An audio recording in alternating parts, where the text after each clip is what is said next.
Okay, thanks for checking out the lighting spot. Today we're going to show you a 400 watt equivalent in LED. They call them LED corn bulbs. This is 120 watt and this is what you get in the box. The lamp with the chain fastened. This is to help with the stress this lamp puts on the socket. It's a very heavy lamp, so if you put it in a horizontal application, go ahead and make sure you hook this up for support. A couple things you want to be aware of.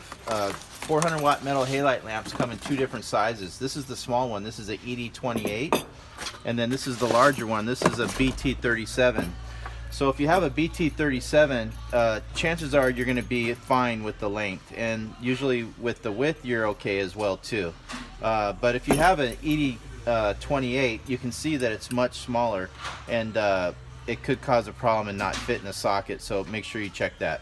Other than that, it's 5000 K is the color temperature, which is a nice bright white, really good for parking lots, security lighting, anything outdoors, high bays in warehouses.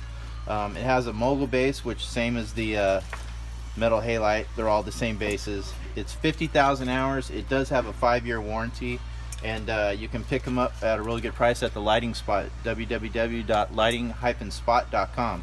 Check us out. Give us a call if you have any questions. Thanks for checking us out.